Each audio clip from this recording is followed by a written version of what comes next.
you'll pardon my effrontery, give me the war of 1418. If you'll pardon my effrontery, sir, the war of 1418. Every war has its own attraction, from total war to border raid. Call it rebellion, police action, war of containment or crusade. I don't underrate the late war we see so often on the screen, but that wasn't a really great war like the war of 1418. No, the late war wasn't a great war like the war of 1418.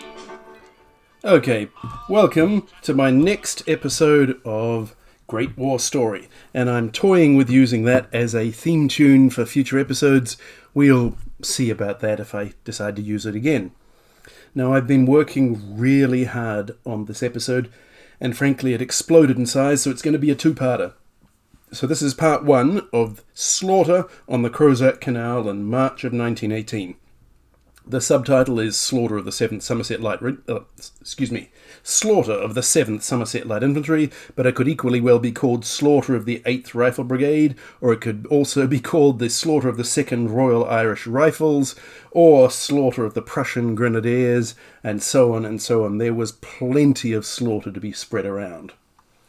Now, just as my most popular to date episode, The Massacre of the Otago Infantry, was based on some interest in my family history. I was trying to work out how my grandfather got shot through the shoulder. Well, this episode is based on my interest in my other grandfather. Now, he hasn't featured in previous episodes, certainly not much at all, but in fact, both of my grandfathers were World War I veterans. So on the left here, you see Cyril John Markley with corporal stripes, and he has a badge just above his corporal stripes that says LG for Lewis Gunner. Now, sad to say, he was one of these men whose military file was lost when the warehouse containing so many of the files was bombed in the World War II German Blitz, and as a result, there is far fewer records available to reconstruct his history, and it's much harder to deal with it. So at least we have his medal card here that tells us he was in the Dorsets Regiment as a private initially, and a service number there, and then it says Somerset LI, Somerset Light Infantry, with a different service number. So that at least gave me something to go with. He was in the Somerset Light Infantry, also known as Prince Albert's Own. And you can see a close-up on his shoulder. That is the badge that he's wearing there. It's got PA for Prince Albert, and it's got Jellalabad and some fortifications, and I'll explain what that's like in a moment. And on the right, well, at least I wanted to find some photos of some of the Somerset Light Infantry. Well, you can see these are clearly medical corps, or at least medical staff, but they are from the Somerset Light Infantry. Now, the reason they have Jellalabad on their badge is because of the Afghanistan war. There was actually a terrible disaster involving a retreat. In many ways, you know, when do you hand out all the medals and the rewards? It's when you've had a military disaster and somebody didn't cock up. So, of course, there was Isandlwana, where the Zulus massacred a British force, and then you had the heroic defence of Rorke's Drift. That's probably the most common one. Well, in the case of Afghanistan, it was the siege of Jellalabad, which was the bright spark in an otherwise dismal campaigning season. Now, the 13th Foot, who were later renamed as the Somerset Light Infantry, managed to withstand a 5-month siege and drove off the attacking force. I found a painting from it. They were running short on rations, so they actually sent out a raiding party and managed to steal a bunch of sheep from the people who were besieging them, thereby enabling them to continue fighting. And after, 5 months of being besieged, they were victorious. And so there were awards all around. They got called Prince Albert's Own, and they are forever remembered on their service badge with Jellalabad written there.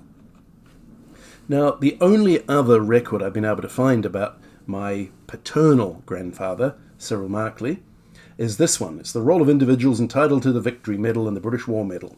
And so we have, again, service number, we have his rank, temporary corporal, and you can see there's private and in brackets, acting lance corporal. First off in the 6th Dorset Regiment, and later 7th Somerset Light Infantry. Now, initially, that's all I thought I had to go on. But after some further research, it gradually dawned on me that those little numbers after the regiments had a meaning, and I managed to find out what it was. 1A means that he served in France. My initial thought had been that perhaps the 6th Dorsets were more like a training regiment, so he got a training battalion, so he had joined up in England. Well, he's a Welshman, so probably in Wales, even though Dorset is in England. And then maybe he'd been trained there, and then when he went to active service, he had joined the Somersets in France. But once I worked out that 1A means service in France and Belgium, he must have gone across with the Dorsets and at some point transferred to the 7th Somersets. Now, other clues I have to work with. He was born March 31, 1899, which means that he was pretty young even at the end of the war. Now, we've all heard these stories of people who lied about their age, etc., so that's one possibility. But let's just assume for now that he did not lie about his age. So that would mean that he turned 18 in March of 1917, and he wasn't quite 19 yet when the battle for the Crozat Canal happened. So is it possible he was already with the Somersets in this battle? Well, yes it is, but by no means certain. Now, the UK National Archives didn't have much more than I've shown you already, but I had one more avenue to try to follow. Because he was in a Somerset regiment, I could try the Somerset Archives, and they had quite a reasonable fee to pay a local historian or a local employee at the Heritage Centre to dig through the records and try to find anything for you. So I gladly paid it, and they had a look through. Now, sad to say, the records of the 7th Somersets is by no means complete. This is what I learned, thanks to the archivist, that they have incomplete roll sheets, including A Company muster roll for March 6, 1918. So if he had been an A Company, we might have found him. He wasn't listed there. They had one platoon list for C Company, but that doesn't help much because maybe he was in a different platoon in C Company. And they're not even sure of the date, as you can see, possibly 1918. They had the nominal roll for April 1917 to May 1917, so that would be quite helpful, but again, given his age, he probably wasn't with the regiment yet, so that again didn't turn up his name. And a section or platoon roll book for number 6 section B Company, 1914 to 1915, which certainly wouldn't include him. So, well, I got a negative result. They couldn't find his name anywhere in the records, because what I really wanted to know was when he joined the battalion. I couldn't find that out, but by no means does a negative result mean he wasn't there. And here's a quote, actually, from the archivist. Looking through the records, it was difficult to tell if they were complete or not, as most of the documents were loose sheets. However, it seems quite possible that most of them were not. So, I really would like to find out more, but it's been a tough one.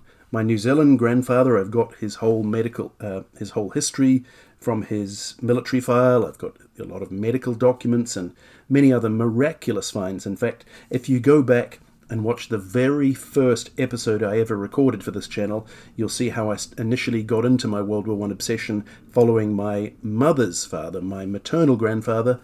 Sad to say, I can't really do nearly as much on my other grandfather. But he was a Welshman from Cardiff. So you might wonder what was a Welshman doing in a Somerset or a Dorset regiment, but apparently it wasn't that uncommon that Welshmen would end up in these regiments. Now, to give you a comparison, so on the right is my maternal grandfather, on the left is my dad's dad. Now, the service numbers are quite different. I'm far more familiar with researching the New Zealand military history. So my New Zealand grandfather had a service number of 5/77, and that tells you an awful lot of information. If it starts with a 5, it tells you that he was in the Army Service Corps. Any man who got a 5/something would be Army Service Corps. Different numbers would tell you if they were Medical Corps or Infantry or Artillery, etc., etc. And 77 tells you he signed up really early. In other words, he was only the 77th man who was registered in the 1914 volunteers to fight in World War I. The lowest service number I've come across so far, if you go and watch another one of my episodes about Tahu Rhodes, who was aide-de-camp to General Godley, his service number, I forget the first number, but it's /2. The general would have been number 1, and he was the second one from the headquarters squad. And this also means that throughout the war, all New Zealanders would have known that my grandfather was what was called a main body man. There was only one really big single contingent that went out in October of 1914. I actually have an episode about that as well. And anybody who went out with that first contingent was for the whole war known as a main body man. So it didn't matter that in 17 he joined the machine gunners. He would have retained his 5/77, and when they would call out, the platoon or company roll, they would have seen his military number and gone, well, you're a main body man. Instantly it would have told them. On the other hand, British service numbers were quite different. So that number 29884 is a number that's unique for the Somerset Light Infantry. You could easily have exactly the same number if you were in a different regiment. Each regiment assigned its own numbers. This was until after World War I. So as a result of that, it doesn't tell you much, but what I thought, and sometimes this works, that they're sequential. So you might be able to tell something about the order in which they joined. So therefore he had one number with the Dorsets, another number with the Somersets. Perhaps this would be enough of a clue to work out exactly when he joined the Somersets, and was he involved in this battle for the Crozat Canal. Now, when I started researching the 7th Somersets to find out what was going on, their story very much reminded me of my favourite World War II movie, 633 Squadron. And now I've made just recently an episode about my uncle, who was a navigator in a Mosquito, and who was killed, in fact, with 487 Squadron. And I liked this movie long before I knew my uncle had actually been in a Mosquito. And right at the end of the movie, I'll give away some spoilers if you haven't seen it, the squadron succeeds with its very dangerous mission, but every single plane that went in is shot down. None of them make it home. And there's this exchange back at their base between two of the senior officers. Squadron Leader Adams. Then what's it all add up to? All their sacrifice. Air Vice Marshal Davis. It adds up to a successful operation. But they're probably all dead. All 633 Squadron. You can't kill a squadron. You can shoot down all the aircraft. You can kill all the men in it. But the squadron goes on. You recruit more and the squadron continues. And that very much reminded me of the story of the Somersets. So the 7th Somerset Light Infantry. We'll just look at some of these numbers to give you an idea of just how mauled they got on multiple occasions in World War I. So in September of 1914, they marched to war with a full strength of 1,200 men. Now, looking through their war diaries, in October of 1917, they were down to 20 officers and 560 other ranks. So under half strength. So already pretty bad. But they, they were reduced much worse than that, because they were in the first wave at Cambrai. Now, Cambrai, at the beginning, was a spectacular success for the British. It was their first mass deployment of tanks. They smashed through the Germans, and everything looked like it was going great. But the Germans rallied and managed to cut off the British invasion, and it turned from a great victory into a spectacular disaster. And so, in November of 1917, they were reduced. Well, they casualties were 12 officers and 332 other ranks, killed or wounded. So, considering they were starting with fewer than 600 men, that was a slaughter. And then they had to be rebuilt, because you can't kill a battalion. So they got 336 other ranks in December to, build them back up, not to full strength by any means, but at least back up to about half strength. And then in January of 1918, they got a few extra, 28 ordinary ranks. March, they got 36.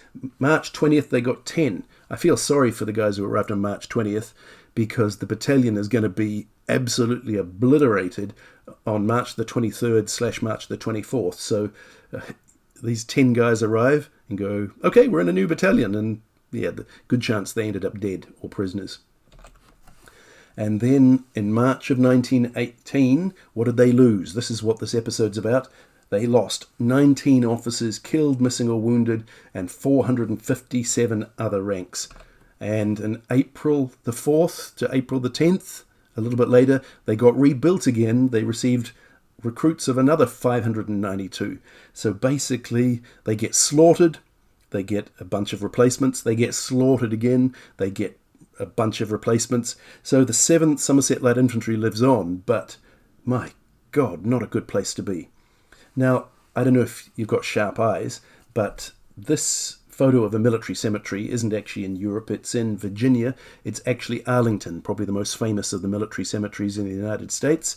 And there was a little Easter egg I put there, because if you know your World War II military history, you will know the name Audie Murphy. He was the most decorated US serviceman in all of World War II. He was at Anzio in Italy and other places, and we did make a particular point of visiting his grave when we went there.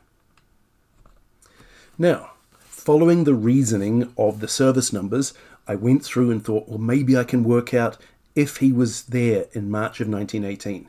And at first, I thought it was working.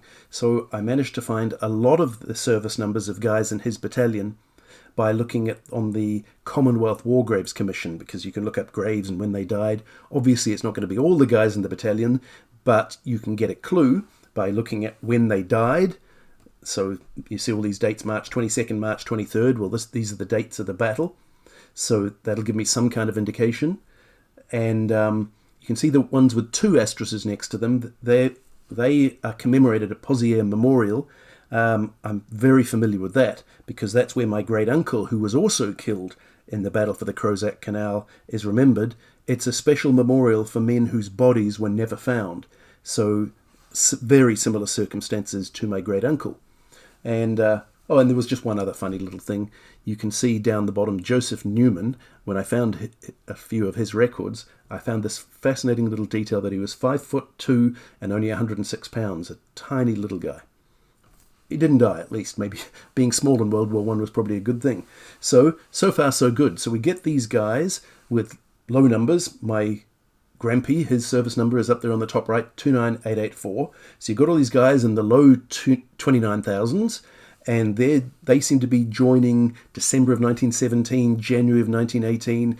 They're certainly present in the disastrous fight for the Crozat Canal. And then I got these 2 guys at the bottom, Joseph Newman and Alfred Ease Goopy, who have service numbers just a very small amount lower than Grampy, and I could confirm that both of them joined the battalion in April of 1918. So I thought, okay, he wasn't there. And I thought, I'm good. And then, well, it was a classic example of a little bit of knowledge is a dangerous thing. So I thought I had it right, that it was all sequential and everything was good. And then I thought, well, I better double check and keep going through and seeing if there's any men with higher service numbers than my Grampy to see if they were there. And what did I find?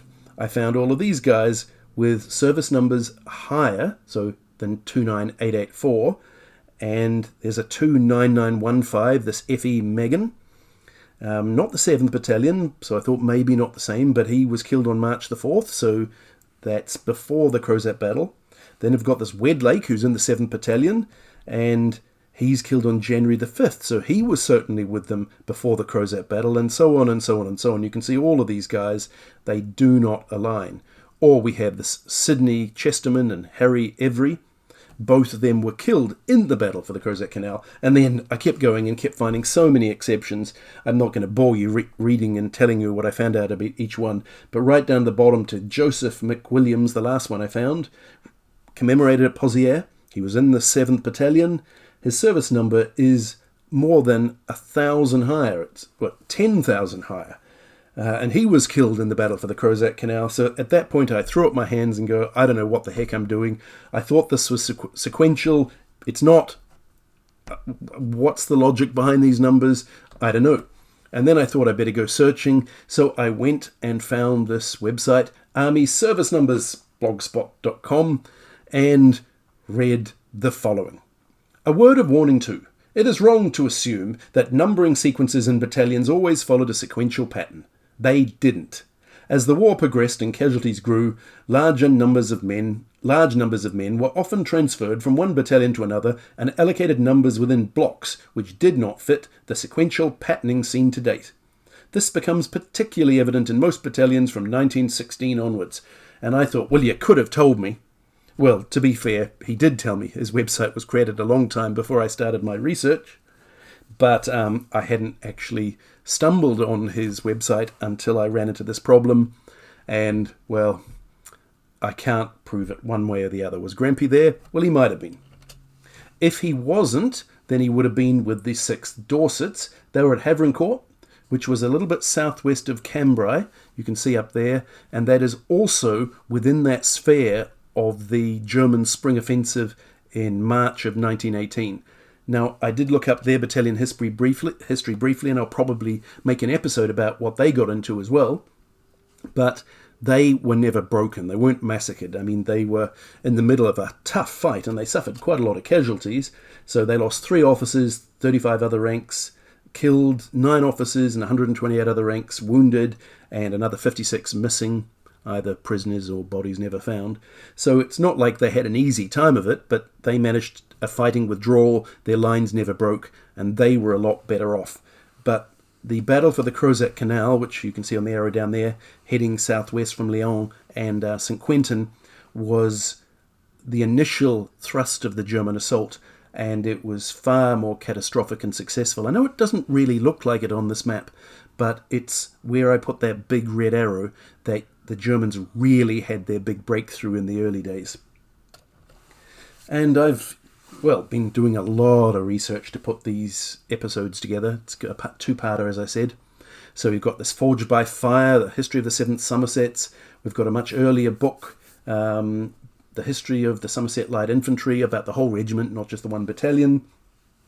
And then I've got a couple of books by this Henry Arthur Foley, who was a veteran of this battle. This book, 3 years on active service and 8 months as a prisoner of war. Absolutely delighted to find the whole thing on Google Books. When I first started researching this, it was impossible to find. I tried to interlibrary loan it. It was published in 1920. It was private distribution. Almost no libraries had it. I just couldn't get it. And then, to my absolute delight, as I was preparing this episode, I found that Google Books had scanned and uploaded it. It might well be something to do with the fact that it's now more than 100 years old, which means that it's now ex-copyright in the United States.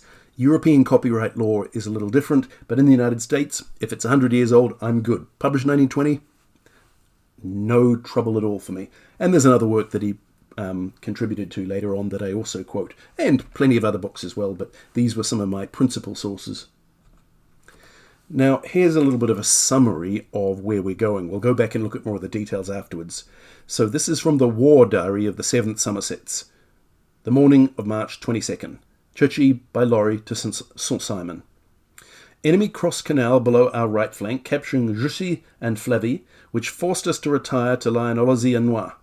Commanding officer Lieutenant Colonel C.J. Troyte-Bullock, DSO, was severely wounded. The acting adjutant, Lieutenant Berry, killed. Second Lieutenant Schambra wounded, and the following officers missing: Captains Wilstead, Second Lieutenant Hayward, Palmer, Major Anderson, Cope, Duncan, Ellis. You can tell it was rather a disaster.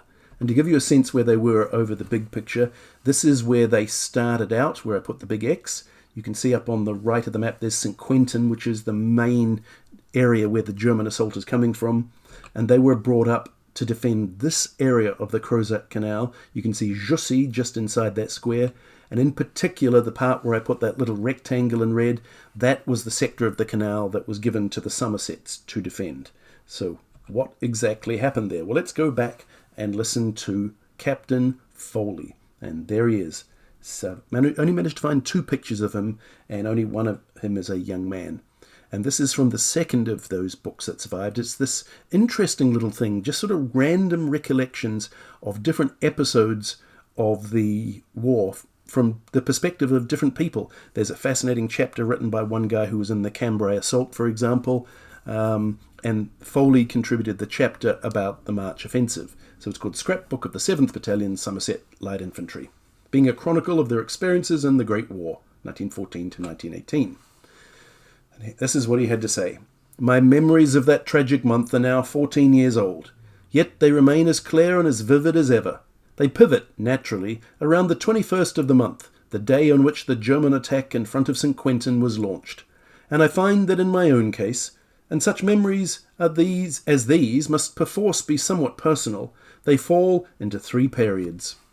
There were the weeks that led up to the 21st, a time which, but for one thing, would have been the happiest the battalion spent in all its service in France. Then came the deluge, when we soon found ourselves, to our surprise, and I think to some extent to our pleasure, certainly to our vast excitement, engaged in open warfare. Remember, open warfare as opposed to trench warfare. The German accounts talk about it with great excitement as the beginning of positional warfare once again. Okay, where were we? The nearest we had got to this in the past was the Somme, or Third Ypres, or Cambrai. But except the Cambrai, that warfare was an oyster compared with what now befell us. We were not slow to feel the thrill of it. In a sense, one might describe it as Salisbury Plain with the gloves off. Salisbury Plain was where they went to do training and regimental drill, so they'd have military battle exercises on Salisbury Plain, so Salisbury Plain for real. In a sense, one might describe it as Salisbury Plain with the gloves off. And though it was soon to become so exceedingly open that there was a grave danger of it never closing up again, it was an experience like none other in the war since the very early days in 1914, and as such it merits some attempt by those involved in it to record their impressions. Finally, so far as I was concerned, came the horror of that last Sunday, a hot sunny day, the 24th of March, when I and the only 2 men left alive in our trench were surrounded by the enemy and fell into their hands. Picture then, on the 12th of March 1918, the 7th Battalion pleasantly billeted in the village of Churchy, near Nesle. D Company, which I at the ripe age of 21 then commanded, was some miles away. This was a time of great peace, of hard work, of healthy exercise, and of almost unlimited bear. And, as I've said, it would have been well nigh perfect but for one thing, and that was the impending German attack. Now this is a New Zealand soldier, I believe, over on the right from the New Zealand National Army Museum. You know I like to use photos from that source, but I think it fits very much the quote about unlimited bear. To appreciate the sinister effect of this sword of Damocles had on us, it must be borne in mind that this was the first time since the new armies had been in France that the Allied forces were definitely sitting down and waiting to be attacked. They knew the Germans were bringing huge numbers of reinforcements from the Eastern Front. The Russians had dropped out, and suddenly the Germans had lots of new troops they could commit to the Western Front. I lay stress on this because it was a very potent psychological factor in our lives at that time. Colonel Troyte-Bullock was, in my opinion, a fine example of the best type of regimental officer. He had that instinctive courage and devotion to duty, that command of entirely impersonal invective, and that naturalness under all conditions and with all ranks which went to make the type, and which the new army found it so difficult to acquire. Now, I actually have a friend who's a professor of the English language, and he teaches, teaching English as a second language, and I had a long and interesting discussion with him about exactly what does it mean to say that he had great command of entirely impersonal invective, and we came to the conclusion it probably meant that he had a potty mouth. He simply swore all the time, and he swore with junior ranks and he swore with generals. It didn't matter who it was, he just swore all the time. Possibly impersonal means he didn't actually swear at people. He didn't say you are an XXX, but he would just swear all the time. So my example here was stupid bleeping mud. So that's the kind of officer he was, apparently.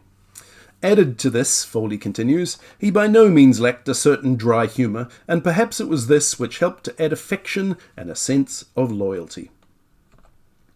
Now, to my surprise, when I started looking for images of him, I found out that his medals had actually been auctioned off. There they are, those were the medals that actually belonged to Colonel Troyte-Bullock. What a great name, by the way. Troyte-Bullock. And they fetched a tidy sum of £2,400 from this Spink auction house. And I borrowed from their website some quotes that went along when they were, talking about how significant these medals were. So this is what they had there. Nobody who served in the 1914 to 1918 war with the 7th Battalion of the regiment could possibly remember it without possibly remembering Colonel Troyte-Bullock. From its formation in 1914 until he was severely wounded in 1918, he led and inspired it almost continuously. His unfailing devotion to duty could not but leave a deep impression on all who saw it, and those who knew him well realised that his courage and serenity sprang from his strong religious convictions. More by his own example than by precept, he demanded of his officers a high standard of behaviour in everything. Night after night in the trenches one would meet him, long stick in hand, visiting every post in the front line, however deep the mud or heavy the shelling. During a battle, he would reach the captured position almost before the attacking companies had begun to consolidate it, and pass along the line with a calm and almost casual word of encouragement for everyone. He does seem like the kind of commanding officer you'd want to be heading your battalion. That was from his obituary when he died in 1958. And then a little more. Cecil John Troyte-Bullock was born in Shaftesbury, Dorset, in May of 1869, and was commissioned second lieutenant in the 4th Militia Battalion, Somerset Light Infantry, in March of 1889. Having transferred to the 1st Battalion in 1891, he was adjutant of the 2nd Battalion, Royal Jersey Light Infantry, etc., etc. Returning to the 2nd Battalion, he served in North China during 1912 and was on leave from India, pending retirement, in April of 1914. So, ready to retire, but of course, with that coming along, well, dramatically different things are going to be happening, aren't they? At the outbreak of the Great War, in the rank of Major, Troyte-Bullock took command of the 7th Battalion, marched from Aldershot to Woking on the 21st of September at strength of 1,200. It joined Major General Davies' 21st Infantry Brigade. Actually, years ago, I spent some time in England. I had a year when I was 1920, and I actually had a job in Woking for a while, so I know that area around Aldershot, Woking, rather well. St. Quentin's severe wound. By the time of the offensives into Picardy in early 1918, the 7th Battalion found itself entrenching on the corner of the Crozat Canal and the Somme, near St.Simon, or Saint-Simon. Working under thick fog on 22nd March, 2 companies were on the canal bank, whilst the other 2 were with Battalion HQ, behind some wooded marshland. Having been promised they would be supported by troops on the right flank towards Jussy, Troyte-Bullock later commented, "As a matter of fact, the only troops we ever did get in touch with in that direction were the Huns on the morning of the 23rd. This, by the way, was a fatal weakness, as you'll see shortly. Their right flank was the connection between brigades, 2 different brigades. In fact, it was not just different brigades, different divisions, and they were not tightly connected. And when the Germans assaulted the point between the 2 divisions, that's where they got a crucial breakthrough. The regimental history continues. Lieutenant Colonel Troyte-Bullock was severely wounded. Troyte-Bullock was returned to England on 27 March 1918. He saw no further action in France and was retired in February of 1924. But Troyte-Bullock returned to the fold and, aged about 70, was one of the first to volunteer for the Corscombe Home Guard. This is World War II now. But midway through the war he was retired because of his age. He was a dugout, as they called him.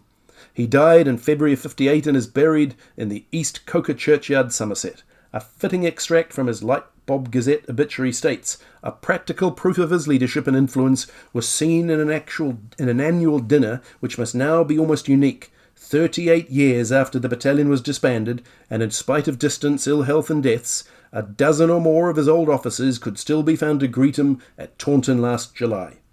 And this was no formal gathering, but could truly be described as a meeting of we few, we happy few, we band of brothers." Now, if all you've ever done is watch the TV show Band of Brothers, which I do love, by the way, but that's not where the term comes from. They were borrowing a line from Shakespeare, the St. Crispin's Day speech. "We few, we happy few, we band of brothers. For he today that sheds his blood with me shall be my brother. Be he ne'er so vile, this day shall gentle his condition, and gentlemen in England now abed shall hold their manhood cheap, whilst any speaks who fought with us upon St. Crispin's Day." And yes, I did do that from memory. I memorised the whole damn speech right from the very beginning, and I could rattle it off with a bit of practice, so I wasn't reading that off. That was memorised. Now, to my amazement, it wasn't just his medals that were auctioned off. This is currently for sale. If you're quick, you could perhaps be the one to purchase this from Griffin Militaria.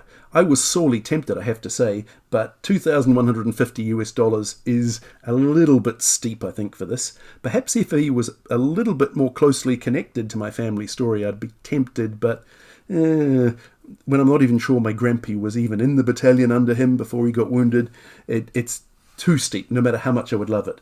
This was when Troyte-Bullock was a major, and yes, this is indeed Troyte-Bullock's own uniform, and with his, you can see there's the Somerset badges and buttons and all of the rest, so that's what he would have dressed like when he was a major. As I say, $2,150, a little bit too tight for me, steep for me I should say, but all the same, I would dearly love to buy it, but too much. Now, let's carry on with Foley's account. The storm. When I was awakened in the early hours of the 21st of March by a sustained thudding, dangerous, drumming away to the east, I knew that a bombardment of exceptional intensity was in progress, and that the German attack must have started, as in fact it had. I do plan to make an episode about that German artillery bombardment. It was the biggest and most effective artillery bombardment the world had ever seen until that point. Picture us then, on the morning of March 22nd, holding the line of the Crozat Canal opposite St.Simon, my D Company, about 120 strong, holding a mile on the left, C Company under Whitworth holding another mile away, towards Jussy on the right. That's not a lot of men to hold a mile. The other two companies were in reserve with Battalion HQ in the railway cutting at Anois.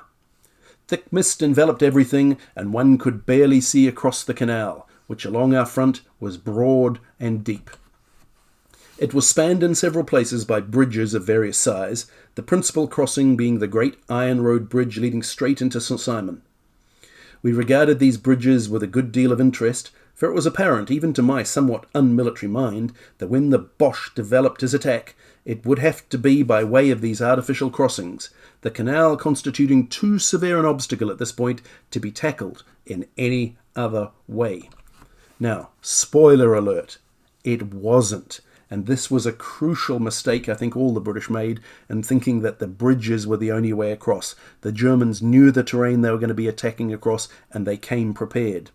So you'll see when we get to the history of the Prussian 6th Grenadiers that they were actually able to go across on pontoon boats, which later got turned into a pontoon bridge built by their pioneer troops. We will get to that shortly.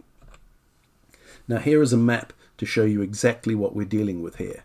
So the 7th Somerset Light Infantry were approximately in this position. You can see there's D Company and C Company defending the canal. There's B Company in reserve.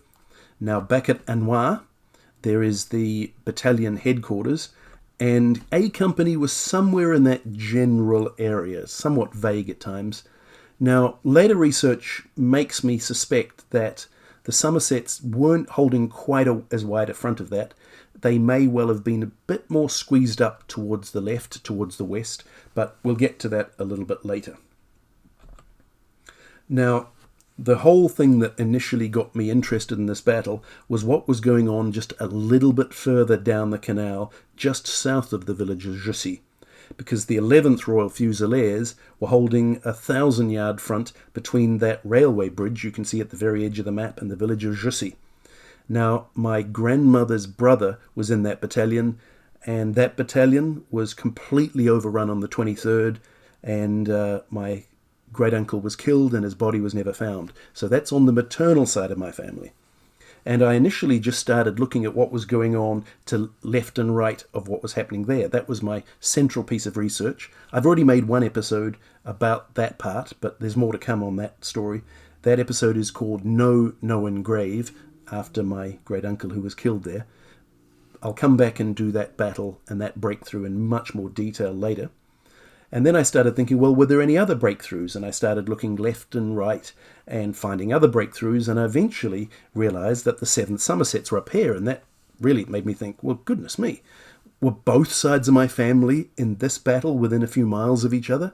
Because quite possibly my father's father was just up there, just next to St. Simon, and my grandmother's brother was down there just south of Jussy. So wouldn't that be quite some coincidence? And both their battalions were almost entirely annihilated in this battle. So a really bad place to be.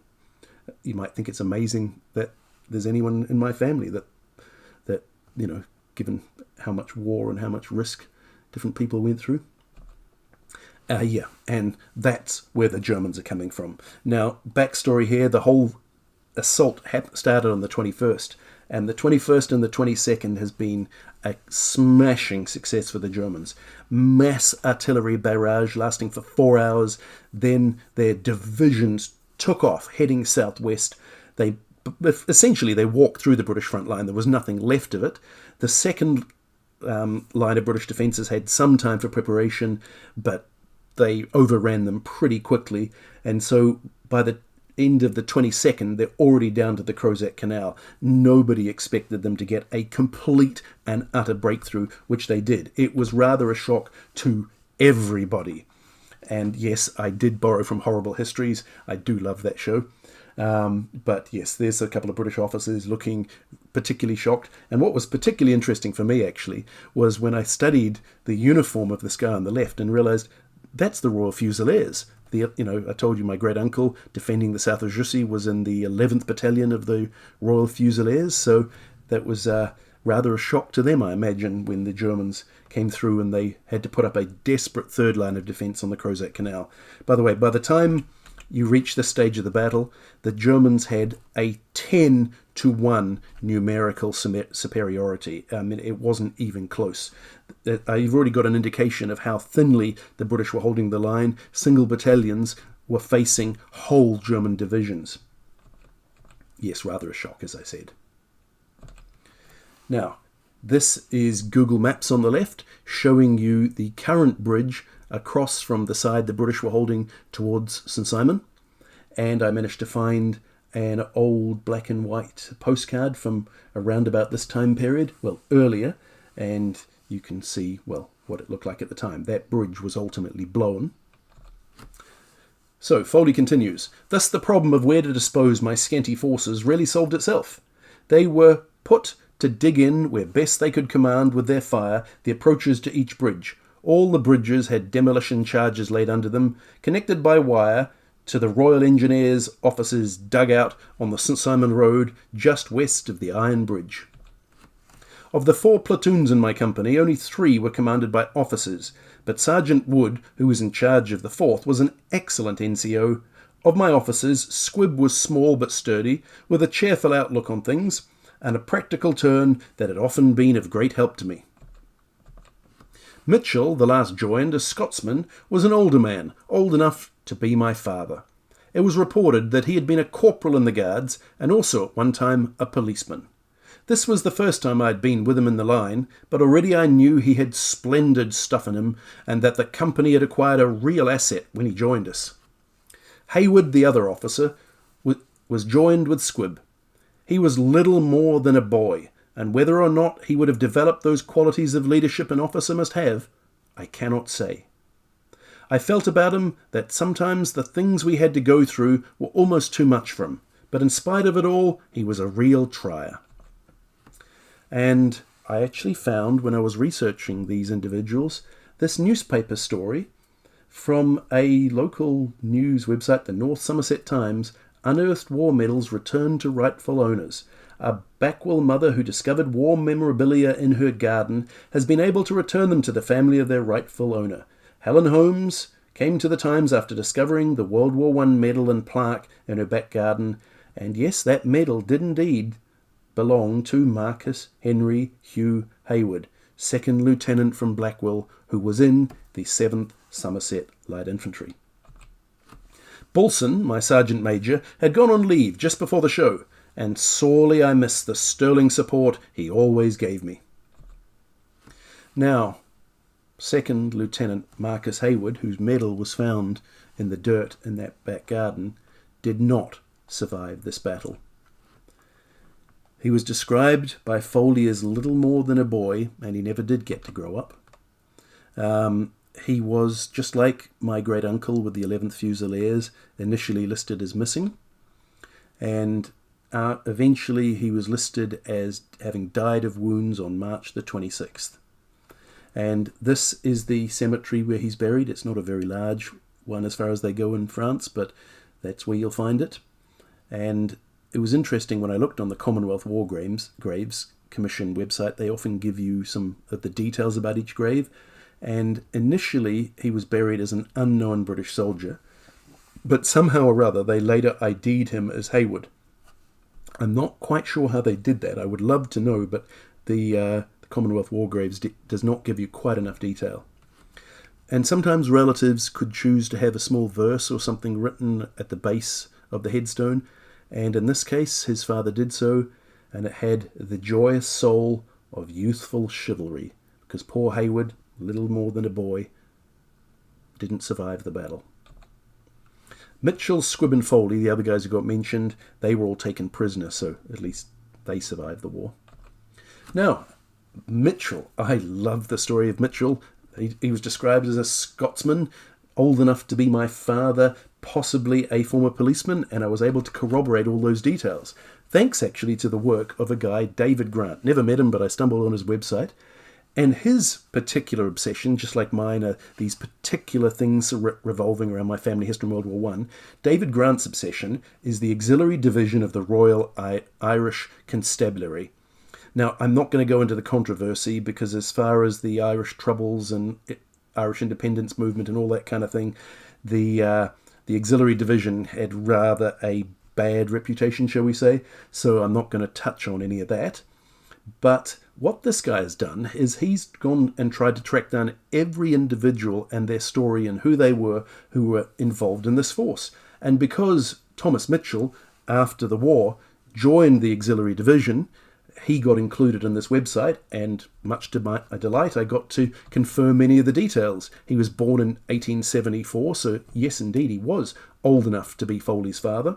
He was a veteran of the South African War, and he had indeed been a policeman before the war in Dundee, Scotland. And look at those great pictures of him on the right, one photo and one drawing. And he got home to England in, Scotland, I guess, in his case, on Christmas Day of 1918, having been a prisoner of war.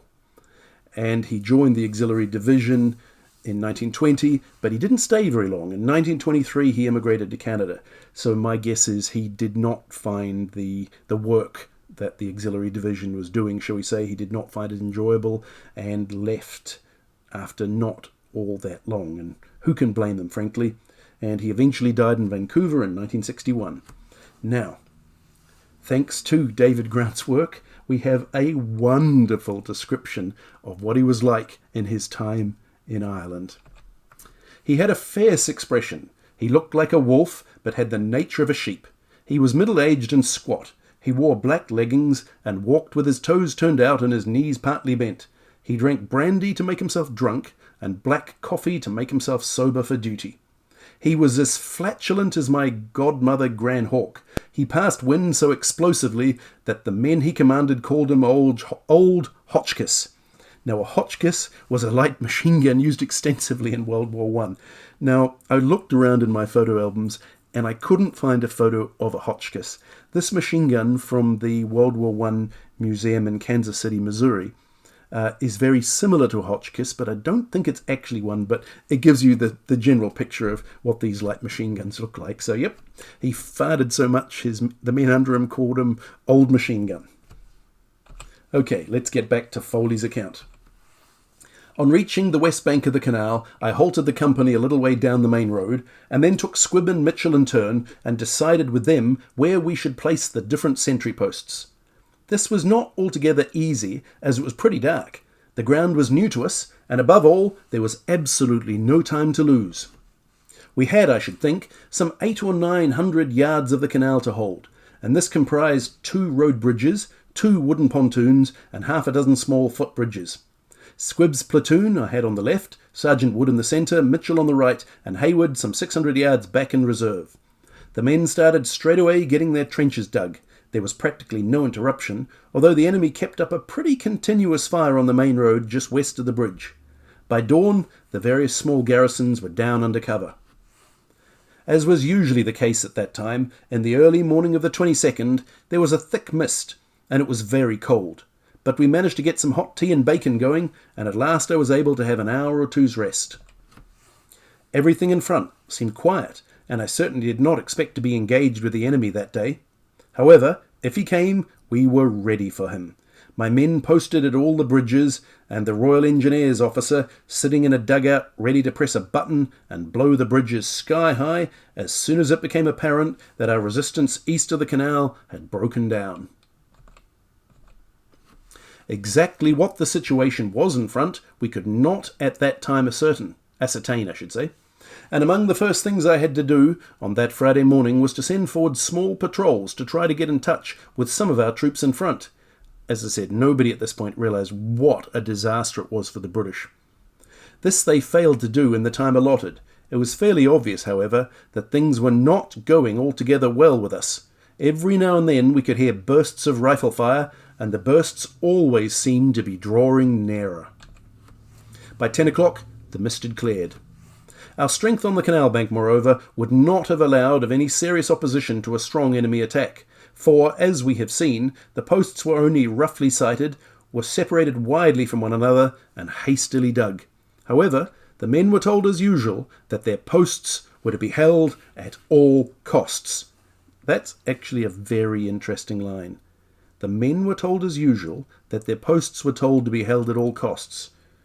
Well, that seems militarily foolish, because if you're always giving orders like that, well, the men, sooner or later, are going to realise that it doesn't really mean anything. They are going to... you should only use an order like that in extreme circumstances. The fact of the matter is, this really was an extreme circumstance. The Germans actually had got their massive breakthrough.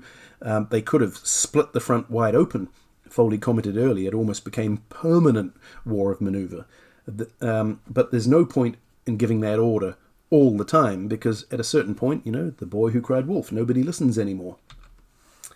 St. Simon itself is on a small knoll, so that it entirely overlooked our positions along the canal bank. The canal all along our front was broad and deep, impassable except by the bridges. The ground behind us was marshy and wooded, so that practically our only means of retreat were by the main road and a small by-road branching off from it. And to give you a sense from Google Maps what he's talking about, so I'll use the mouse here, you can see this was the section of the canal they were holding. There's St. Simon, and you can see that just the water is all over the place. It must have actually been more swampy on the other side, because as we'll see from the German descriptions, they talk about having to wade through knee-deep water to get to the canal bank as well. So I suspect that used to be a lot more marshy on the north bank of the canal as well. But you can see even today from Google Maps just how much water and how soggy the terrain is. Now, this was from a modern, French Ordnance Survey map. It was from, the 2000s, I forget the exact year, and it really brought it across. Now, I learned some French, because as I've said before, my French is next to non-existence, but as I studied this map, I realised there were some place names that were occurring rather a lot. So here we had this Tourbière. Now, apologies for butchering the French pronunciations. I'm doing my best, and I'm sure they're wrong, but I'll do my best. Tourbière. Now, what does Tourbière mean? I looked it up, and it means peat bogs. So we have ancient peat bogs. So that certainly implies a rather soggy, moist environment. And then there's another place name all over the place. There's this word, marais. You can see up there, le petit marais, the little marais. I know that much French. Then we have in the middle, le grand marais, the big marais, and we have Prayet's marais, and we have marais of Dalere. So it sounds terribly nice, romantic sounding French, until you actually look up what marais actually means. Marais means swamp. So le petit marais, the little swamp. Le grand marais, the big swamp. Prayet's swamp, the swamp of Dalere. So yes, even the place names in this area really strongly give you an indication that it's rather soggy. So these British defenders on the canal have their backs to some fairly difficult terrain. Oh yeah, and one other place name, Les Étangs, which means the ponds, another soggy place name. I suppose it was nearly 11 when we were returning up the small by-road towards the canal bank. The rifle fire in front had been going on intermittently all morning, but now suddenly it burst out with great violence immediately in front of us, and obviously very close. The next thing we knew was that machine gun bullets were sweeping up and down the road and whistling all around us. This was a more startling development than I had expected, and yes, I know this is a screenshot from the movie 1917, but I'm sure that they probably had similar expressions on their faces, and they just started running. We hurried on as fast as we could up the road, meeting on the way Jones, the Brigade intelligence officer, who shouted to us that the Germans had reached the canal, thereby thoroughly living up to his title, various excited Royal Engineer personnel making good their escape, and a runaway mess cart. Now again on the right you'll recognise Blackadder goes forth with his typical look of utter annoyance at the idiot officer next to him, but I could not help thinking of that scene when you hear this guy describing their brigade intelligence officer. So the German machine gun bullets are landing all around you, and he goes, "The Germans are here." So yes, a really effective intelligence officer giving you, I think in modern times he probably would have called him Captain Obvious. And yes, I can just imagine that's Jones on the right as Foley as Blackadder looking at him going, "You utter moron." I found the men lining the bank and firing rather wildly, as is their wont at these moments of crisis. But as a careful survey of the opposite bank disclosed no sign of the enemy, I stopped them firing, and we lay low to await developments. The machine gun fire continued, and we could also hear away to our right the explosions of a trench mortar.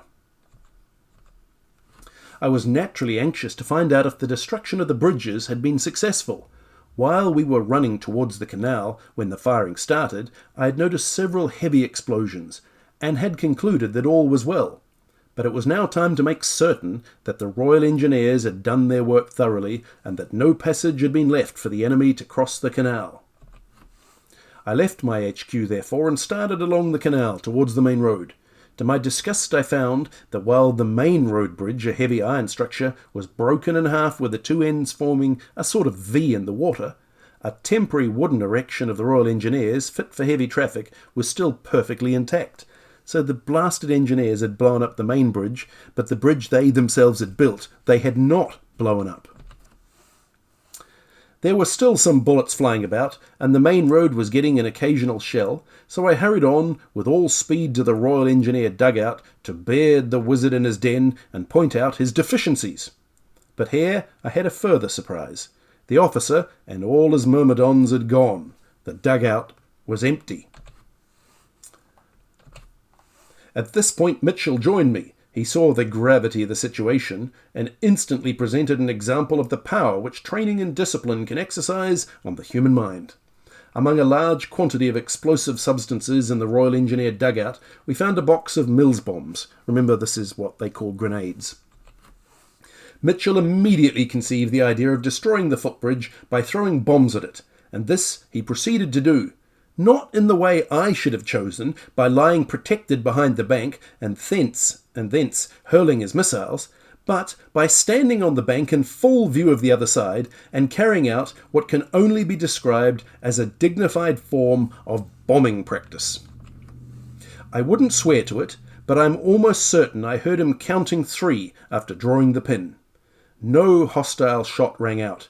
If any enemy were watching, they were too much impressed by this exhibition of how to throw a Mills bomb to fire.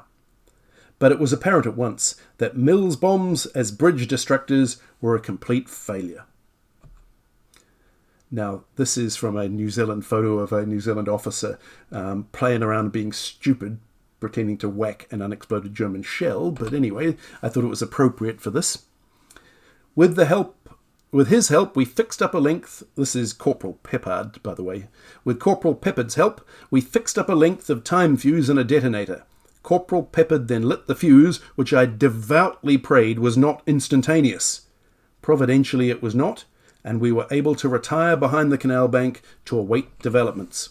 The fuse was a slow one, and while it was gradually smouldering down, the CO, that's Colonel Troyte-Bullock, the CO, who in his indefatigable way had been up and around our position since the early morning, was just in time for the explosion, which was a great success, blowing out the whole centre of the bridge and causing no small delight among the troops. Well, everybody likes a big bang. I like fireworks like everybody else, and this would have been even better, I expect. Having thus broken the ice, we were able to finish off the other bridges during the course of the day. Corporal Peppard worked like a blank and seemed to revel in his job. Now, you'll notice I chose not to say that word, and I didn't even spell it out completely. I don't believe in censoring history so you don't know how they would have written things, but at the same time, I don't have to say the word. So I've left it there so you can see with your own eyes what he wrote. That was an expression he used. There's no point in pretending people didn't speak like that back then. They did. But I've left it there for you, but I'm not going to actually say it myself. Foley, 1920, and the scrapbook. So I've kind of merged both his accounts together here. By 1 o'clock on March 23rd, our position to the right of the main road were becoming untenable, owing to the constant fire kept up on them. Then I got a message from Whitworth, commanding C Company on my right, saying that he was withdrawing under orders from the CO to the railway cutting at Anois. In other words, I've realised I've misspelled Anois. It should have two N's, but anyway. Anois, in other words, to Battalion HQ. We reached the railway at a level crossing without difficulty and turned to the left on the far side of it, filing along under cover of the bank and hedge. Anois being some way further up the line, I left Hayward with the 2 platoons in a little wood and went on myself with an orderly to report to Battalion HQ. Now you can see on the map there, I've used a modern Google Map satellite view, and it's still rather the same. You can see the wood is still there. You can see the roads still follow pretty much the same lines, and there is a place where the road would cross, a level crossing across the railroad. So this is my best guess from what Foley's describing of the route they followed. It's possible they followed this road closer to Anois, but that doesn't then match him turning left and approaching the village. So I suspect they must have skirted this wood, and it must have been around here that he left the other guys while he went forward to see what was going on in Anois. Mitchell and Squibb went off independently by other routes, and that was the last I saw of them until eventually we met in a prison camp in Germany. We had not gone many yards up the line when straight ahead of us we saw some men crossing it in single file. I immediately took it that they marked the spot where Battalion HQ were established, and was hurrying on when my orderly, whose sight was considerably better than mine, suddenly stopped short. He took a good look at the figures ahead of us, and then announced in no uncertain terms that they were Germans. He was a bit of a booby, this man, and at first I thought he was mad, but only a few steps were enough to convince me that what he said was perfectly true. Now I found this nice picture in one of the German regimental histories from this exact campaign, and you can see conditions were a bit hazy and misty. That's not just a poor quality photo. So you can imagine if you're approaching troops, most of the mist has risen, but it wouldn't be exactly clear. You wouldn't really get a good look at the shapes of their helmets, etc., until you got a bit closer. So you can imagine him seeing guys like this in the haze and realising only after a bit, oh, they're not British troops at all. This discovery came as rather a shock. At the worst, I'd imagined that the enemy might have forced a crossing of the canal and established himself on our side of it. But to find the position which only a few hours before had been wired me as Battalion HQ actually occupied by the enemy was utterly staggering and completely altered my whole outlook on the situation. Now again, I borrowed this photo from the New Zealand National Army Museum because it's rather hard to get a photo of somebody with the right expression, but this seemed to match what I'm sure was Foley's reaction. Well, bleep. And that's when we turn to get an account from the other side of the battle, from the Germans, because the Germans who had crossed the canal successfully and were leading the assault, and were certainly the troops that Foley saw in front of him, came from Grenadier Regiment Graf Kleist von Nollendorf, the 1st West Prussian Regiment No. 6, and that is the battle flag of their 1st Battalion. And here we have a map from their regimental history, and Schlacht in Frankreich, March of 1918, the battle in France. And they were part of the 10th Division. You can see them there up there, just a little bit south of St. Quentin, and this was the line of their assault. I'm going to do a mild fake German accent, please forgive me, but I want to differentiate the accounts. At 4 o'clock in the morning, it was not yet dawn, the Grenadier Regiment headed for Clastres, 5 kilometres south of Essigny, and just under 3 kilometres from the canal and Camas Farm. The division was tasked with throwing the enemy across the canal, forcing a passage behind them, and advancing to Flavy-le-Martel's train station. So that, my red marks here show you where they're going. They're coming down here. There's Essigny, which they mention. Clastres, which is not on the map, is about where that first Bavarian number is. And then Camas Farm is just here on the north side of the canal. And their target for this day of battle is this intersection where there's a train line that runs through Flavy. So that's where the Germans are going to be attacking. Oh, I should also say at this point that all translations are my own. It was rather hard. My German is pretty basic. I think I had 1 year of university German plus struggling away with it, and then military German is different again. And then I did the best I could, and a few times I was a bit confused. I had to ask German helpers. Anyway, it's the best I could do. Any mistakes are my own.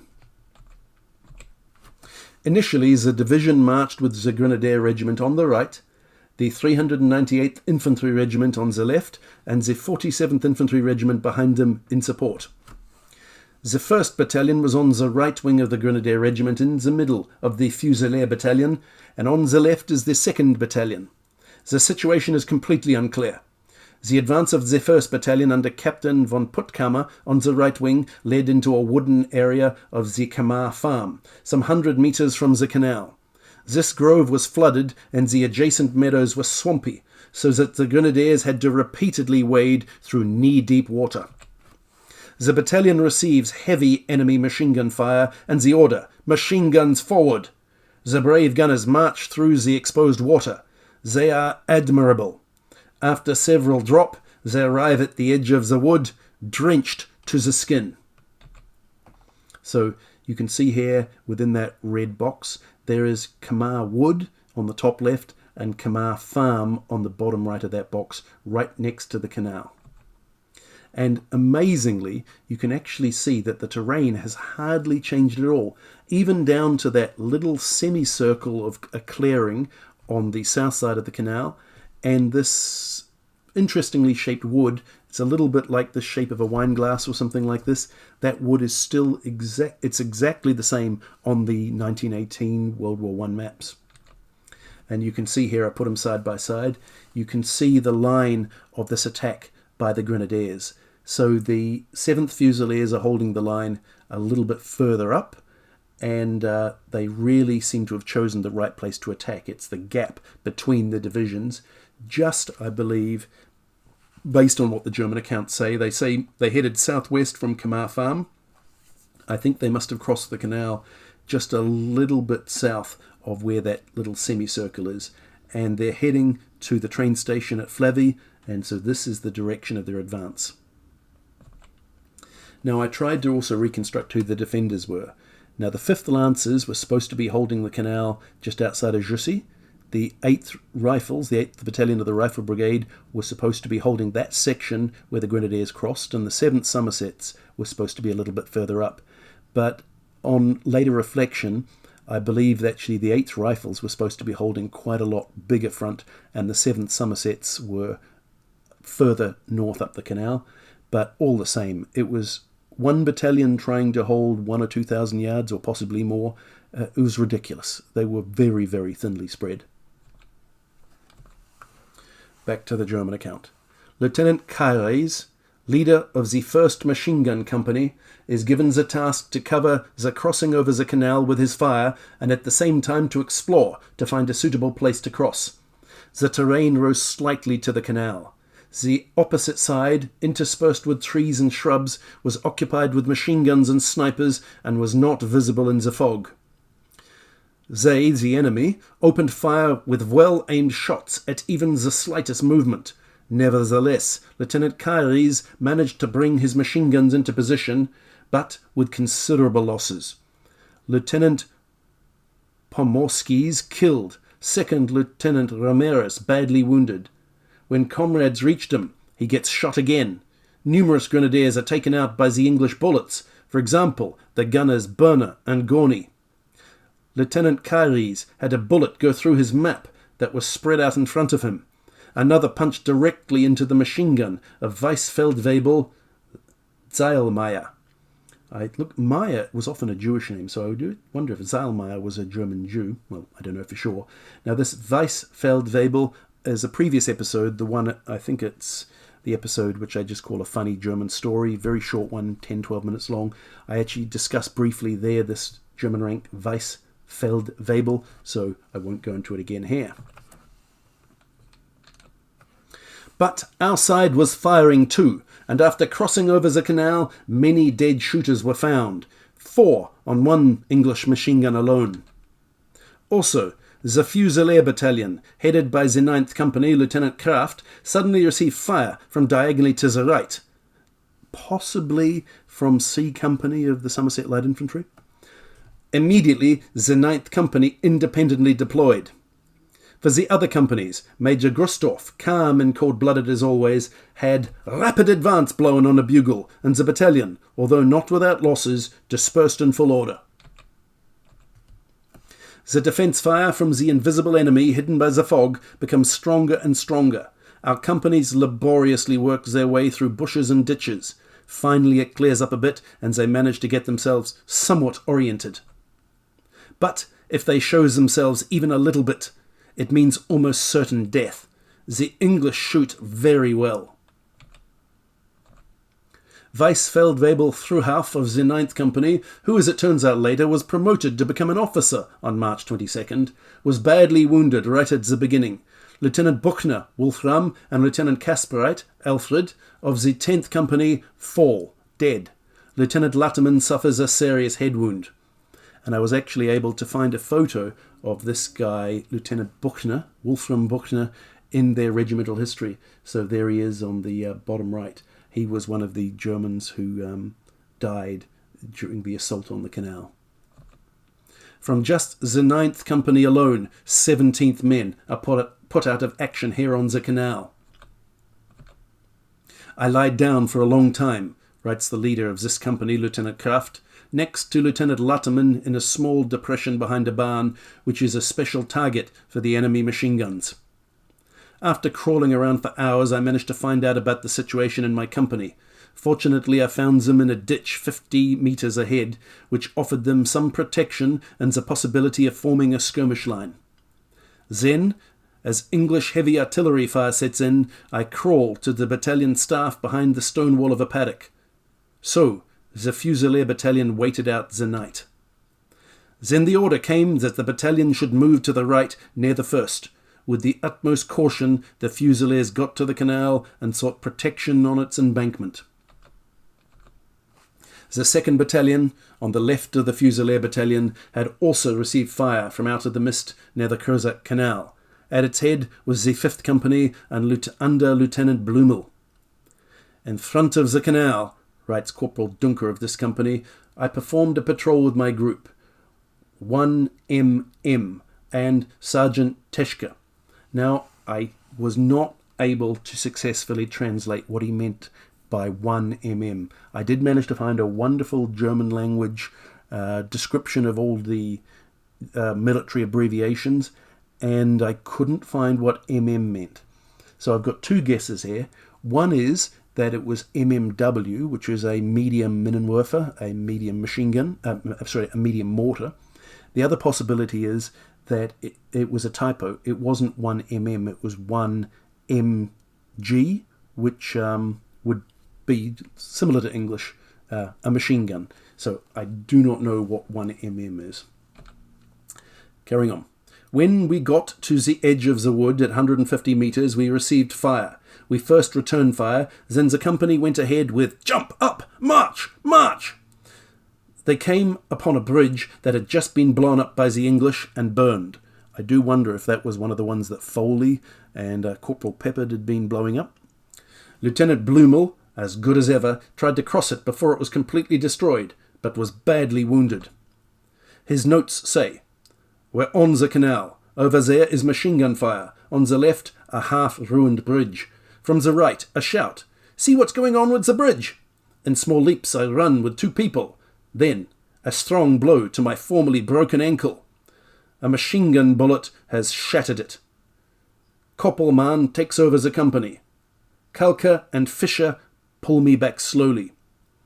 Officer Cadet Dolevsky of the 5th Company was seriously wounded when he tried to get back in the midst of the heavy machine gun fire. Now, the 2nd Battalion was the same as the others, in front of the canal.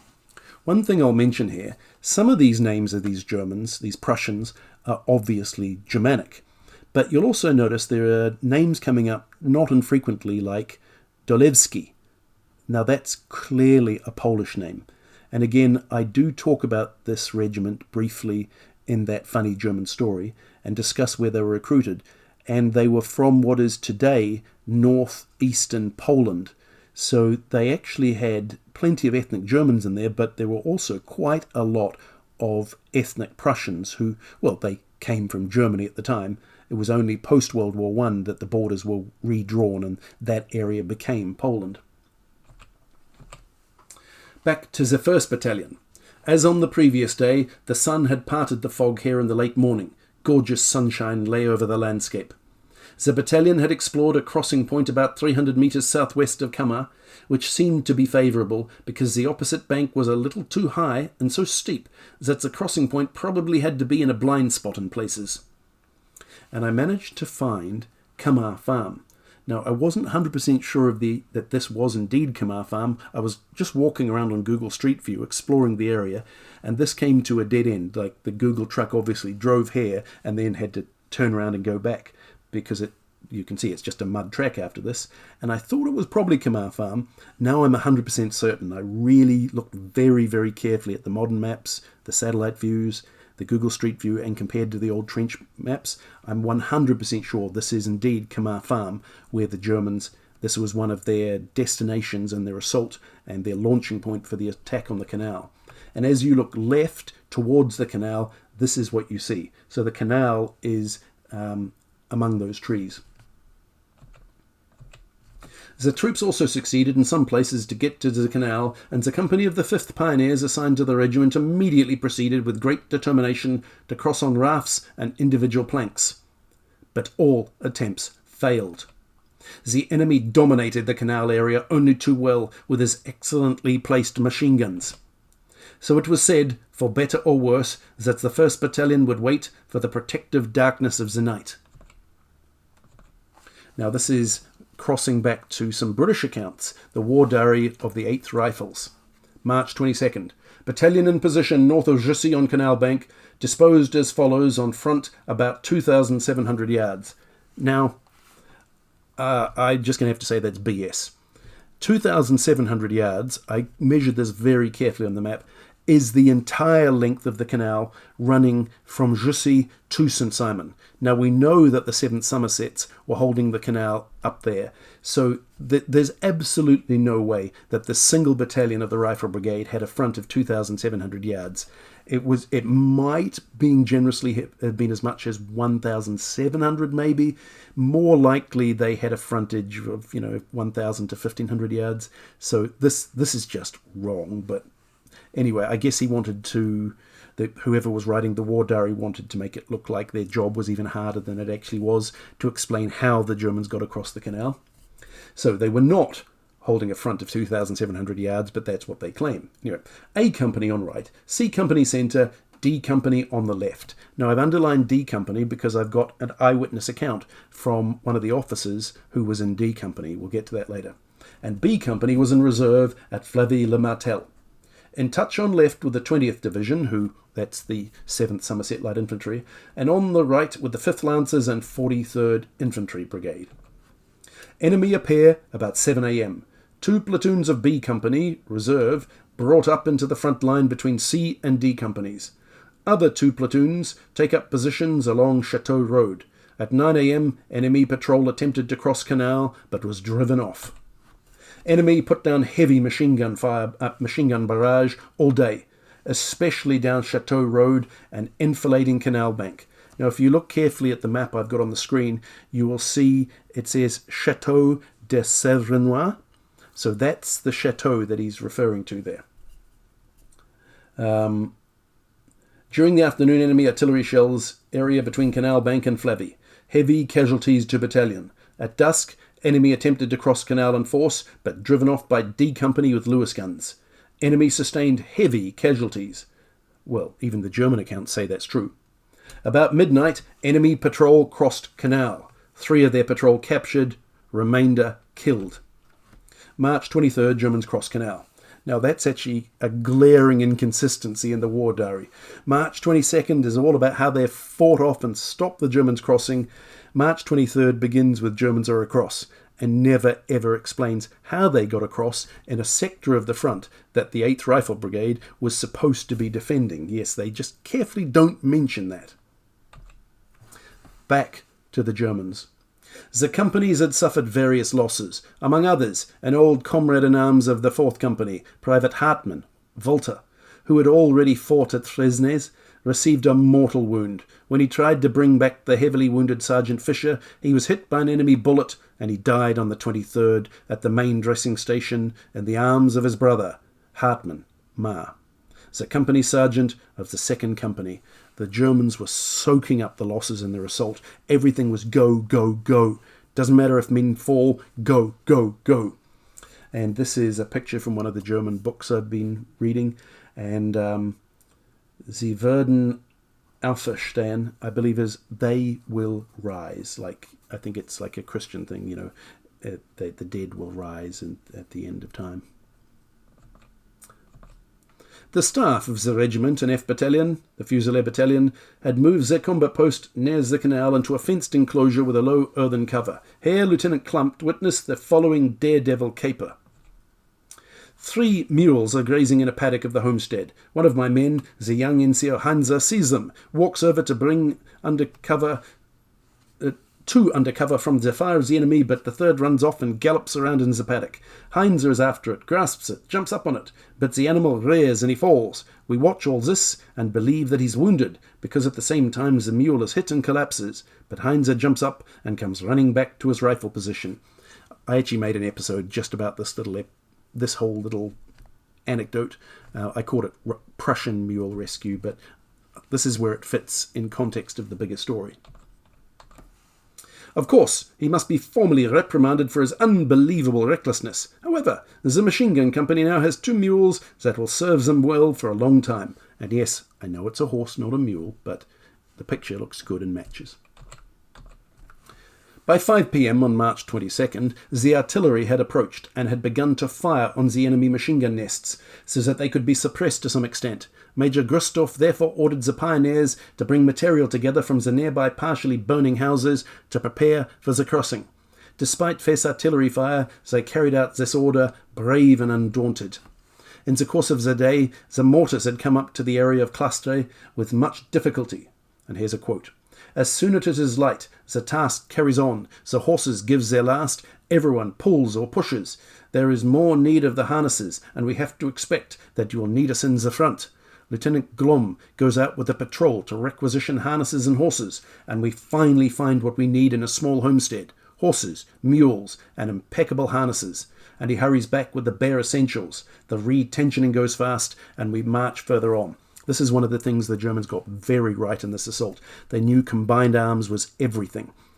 This was the beginning of blitzkrieg tactics, and in fact it's the tactics now that are taught to the American army about combined arms assaults. You need the machine guns, you need the mortars, you need the Air Force, all working in close cooperation with each other. But it was hard because they had to go through no man's land, absolutely ploughed with mud. They had to get the machine guns, the mortars, the artillery through.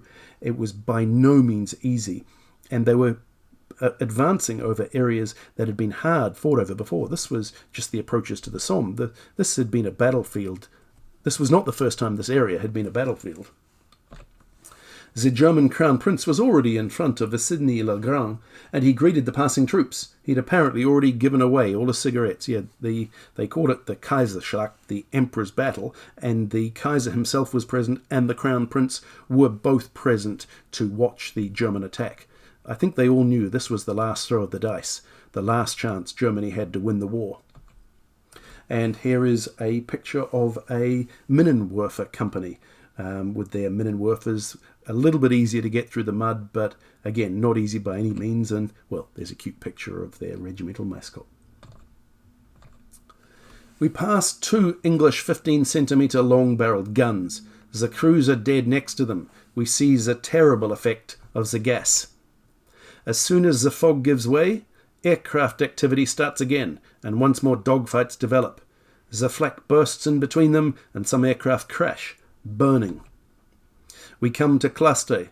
We stay in a dugout overnight. We do not suffer, and even the food is abundant. But the night is bitterly cold.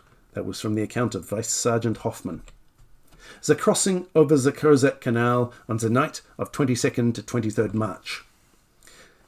It's getting dark. Everyone eagerly listens out into the darkness and anxiously asks each other whether the enemy will notice our intentions too soon, and will our plans be successful. And really, this is a first-person account, and it's ridiculously overdramatic. Don't blame me, I didn't write it. And when I was translating it, a few times I thought, you're kidding me. They didn't seriously write that. Go back, double-check. I promise you, this is the tone. This is not a product of my poor German. Anyway, carrying on. A comrade in arms describes this bold nighttime enterprise in a vivid and lively way. He writes, "Dull moonshine covers the landscape.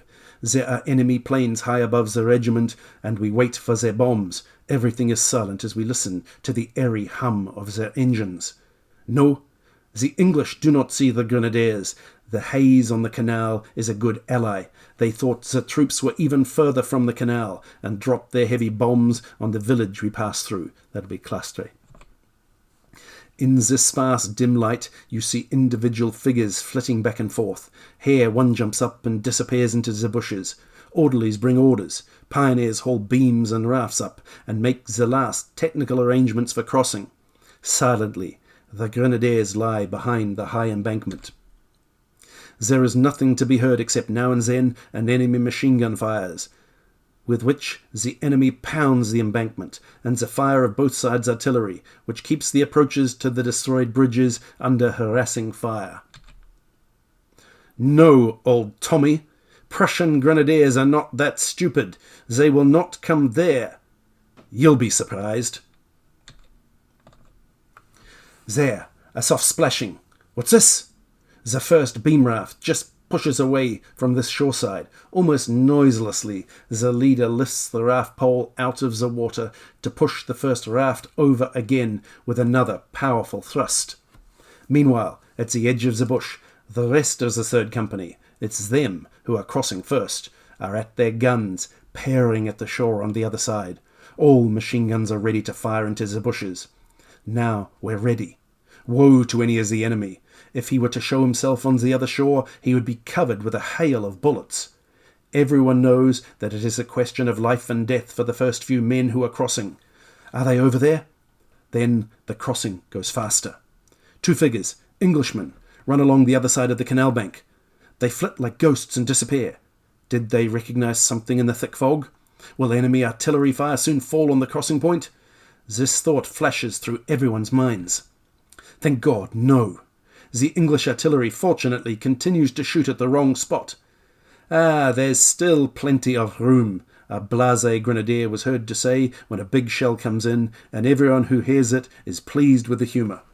And the picture on the bottom right is actually a picture of a German pontoon boat that the New Zealanders captured when the Turks assaulted the Suez Canal in early 1915. Now, from context, it sounds like the Germans are actually using wood that they've salvaged from farmhouses and things in the local area, but there's also other accounts of pioneer units bringing horse-drawn pontoon boats with them as well, so these could potentially have been used. And from the National Army Museum New Zealand, I got some lovely pictures. The ones on the top right are some of those German pontoon boats that were captured from the Turks by the New Zealanders. And the other ones are just New Zealand engineering companies who built different pontoon bridges at different places. You can see there's a pontoon boat being dragged by a horse team. And actually, the one on the bottom right is a New Zealand pontoon across the Jordan River in the Middle East. Yeah, I guess if you read the Bible stories, you always imagine the Jordan River to be this huge, grand river like the Nile or the Mississippi, but actually it's not a very broad river, and yes, that indeed is the Jordan River. Already, some groups are crossing the canal with heavy machine guns ready to support them. The hardest job already seems to have been finished. But no! 2 rafts are to do the work, and the whole regiment should cross on them if possible, and each can only hold 4 men. So, only 8 men at a time getting across. That's potentially very dangerous. Meanwhile, the pioneers have already started a bridge. If they do not hurry, it'll be day before the work is completed. The pioneers tirelessly bring up their rafting equipment. The pioneers tirelessly lug their pontoons, their beams and poles. Iron will inspires them. Now, I was also able to find the regimental history of the pioneering regiment, the regiment of pioneers who were responsible for helping out the grenadiers. Now, unfortunately, it's very brief because different companies of the pioneers were assigned to multiple different regiments, so they were spread all over the place. So necessarily each individual pioneering company only gets a brief account, but nevertheless I did find what they described about this particular attack. The second day of combat took the company to the Crozat Canal, where, after searching for bridging points, a crossing was provided for the 6 grenadiers to get across the canal. A catwalk was pushed across the canal, but when the men who were crossing became unsettled and a man fell into the water, the crossing faltered and the bridge had to be divided into rafts, by which the 2nd Battalion took the other bank. Later, pontoons approached, which were initially used for crossing. The next morning, the pontoon bridge was hit and a gangway was built next to it. There were significant difficulties in bringing forward the pontoons as the horses faltered and the marshy ground was unstable. Only 1 platoon of the pioneers was used, while the other platoons participated in the rapidly advancing attack. The following day brought the order for the company to build a heavy column bridge, in which the 2nd and the Pioneer Company No. 304 were also involved. Now back to the Grenadiers. After about 1.5 hours, the Neither Company has crossed. I think the Neither Company in this context means the last one, the final, the rear guard, but again I was a bit uncertain on that translation. Everyone was glad when the short but scary ride was over. The opposite shore was quickly occupied, and under this protection further crossings and bridge building are progressing rapidly, although the enemy scatters the canal and the eastern bank in constant bursts of fire. In the midst of the work, advance posts come back, and out of breath they call, "The English are coming!" Right, there is a crack in the bushes, and then there is raging machine gun and rifle fire from our positions. Only with difficulty could we stop this fire. Some rifles had to be torn from men's shoulders. Thanks to the energy of Sergeant Hagedorn, it was possible to bring the firing to a stop. What had it been? An enemy patrol had come across the German sentries at the canal, and then, most surprised to find Germans there, had hurriedly retreated. One company after another joins the 3rd Company. Immediately they form a bridgehead in front of the crossing point. With hand grenades, Lieutenant Knoblach of the 1st Company attacks an English nest that is 2 heavy and 2 light machine guns. It was only a few metres away from the canal embankment. He is severely wounded, and Corporal Welzaski's killed. There's another Polish name for you. Sergeant Burgau was the leader of a light machine gun squad who had first reached the other bank of the canal and whose gun inflicted heavy losses on the enemy. During the crossing, Lieutenant Glom also brought his mortars into operation for the first time.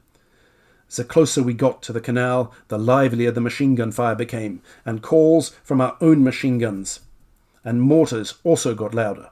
Lieutenant Glom went and explored, and we stalked as close as possible to the canal, to the canal embankment, and got the launchers ready. Soon we launched strike after strike on the enemy positions. After a bombardment of barely half an hour, the English machine guns were suppressed. That was the account of Vice Sergeant Hoffman. Now again we turn back to an English account. The History of the Rifle Brigade, written by William Seymour. And in this account, it quotes a letter from Lieutenant Gould, who I think was commanding D Company on the left flank. As the morning drew on, the enemy, under cover of very heavy machine gun fire, threw a one-man footbridge across the canal on our left. Fire was immediately brought to bear on the ends of this bridge by Vickers and Lewis guns, and a company of the enemy, massed on the far side of the bridge ready to cross, had heavy casualties. Well, that does seem to match the German account. Second Lieutenant T. Grant made the necessary arrangements for defending this bridge with great courage and judgment. At this juncture, 3 of the enemy, who had apparently waded across the canal, were captured trying to gain a footing on our side. These were sent down to HQ with Rifleman Bennett. Well, I suspect those were the first guys who managed to run across that footbridge the German pioneers were talking about. It was obvious shortly afterwards that the enemy had succeeded in effecting a lodgment on the south side of the canal, as my position was enfiladed by machine guns from the marsh to the right. At about 11:30 a.m. I had word from my right platoon that the enemy was overrunning the bank, and I therefore ordered my company to fall back on the left, with the possibility of forming a defensive flank. On attempting to carry out this manoeuvre, however, I found that a lodgment had been effected by the enemy well to the left. Also, my company was being subjected to scissors machine gun fire. Now, scissors machine gun fire is particularly deadly. It's basically machine guns at 90 degrees angles from each other. So they're crossing you from making a right angle crossing. Of course, it's getting caught in a crossfire, of course. Where was I? Yes. The only course open was a retirement through the marsh, and this was commenced. No sign of the enemy or our own troops was seen until clear of the marsh, and we then were fired on by our own troops, one man being hit in the army line. By crawling about 500 yards, cavalry could be seen in action east of Jussy. Now, I don't know what he means by that. Based on my understanding, I don't think he could have seen anything east of Jussy. He might have been maybe he meant south of Jussy, I don't know. Anyway, the remainder of my company eventually managed to get in touch with some of the Somersets, that's the 7th Somerset Light Infantry, from the 20th Division, Right Battalion. Now, Gould himself was fairly severely wounded shortly afterwards. Also, he was one of those dugouts who served in World War II. He rose to the rank of Lieutenant Colonel in the Home Guard, and I'm planning to go to London, and I think a visit to the Imperial War Museum might be in order, because I would very much like to get some copies of his private papers, so that might be something I'll do in future. Perhaps I can make an episode out of it. Back to the Germans. Meanwhile, under the energetic personal direction of the commander of the pioneers, Major Stauber, the pontoon bridge was completed, on which further crossings take place. The Grenadier Regiment deserves the fame of being the first regiment to have forced a crossing of the canal in the area of Assault Group C. They had paid for it with bloody sacrifices, of course. Lieutenants Buchner, Kasperite, Alfred, Pomorski, 38 NCOs and men had fallen, and 11 were missing. Lieutenants Blumel, Romer, Gutknecht, Reimann, Erich, Fruhauf, and Latterman, Nobloch were wounded, along with Officer Deputy Dolevsky and 96 men. So I thought at this point, just put the map up again, just to remind you of where we are. Same map I showed you before, but again, this is where it's all happening. Now, remember I said I had some eyewitness accounts? Well, when I was researching the 11th Fusiliers, I stumbled on the trick of getting the military files of officers who were captured, because they always contained a report of circumstances leading to capture. And because so many officers were captured in this battle, there's an awful lot of eyewitness accounts describing how each of these individual officers were captured. And one of those military files I got was by a Scotsman called John Fyfe Smith. He was a school teacher from Fyfe in Scotland, and obviously a proud Scotsman. He had initially served as a private in the Black Watch. That's a picture of the Black Watch. He was, older. He wasn't an 18 or 19-year-old. He was a 26-year-old. And there's some interesting little details in his medical history. I always like to look for things that stand out. He had decayed teeth, rotten teeth, and he must have been very distinctive looking. He had large scars on both sides of his chin. And I can't help wondering, how on earth did somebody end up with really big scars on both sides of your chin? It surely would have made him look quite fearsome. And you can see when he applies to become an officer, cadet, It asks on the form, after you become an officer, do you wish to be placed with any particular regiment? And he replied, I want to be put with any Highland regiment. I'm a Scotsman, I want to serve with the Scots. So, of course, what did the army do? They put him in the Rifle Brigade, because that's army logic, isn't it? And here is his circumstances leading to capture report. So you can see the basic details. He was captured at Flavey. It's a spelling mistake. Flavey only has one V, but never mind. You can see which company. He was D Company of the 8th Rifle Brigade, etc. And he eventually made it back to England on Christmas Day 1918, and he moved back to Fyfe. Just a comment here that when I was in England when I was 19, I worked there for a year, and I had a job in a cafe in Guildford, that's in Surrey, and just washing dishes. And at one point there was another temp there who was from Fyfe. And I have to say, he had one of the broadest Scottish accents I've ever encountered. And I could not understand one word and two. I think it was probably more like one word and three.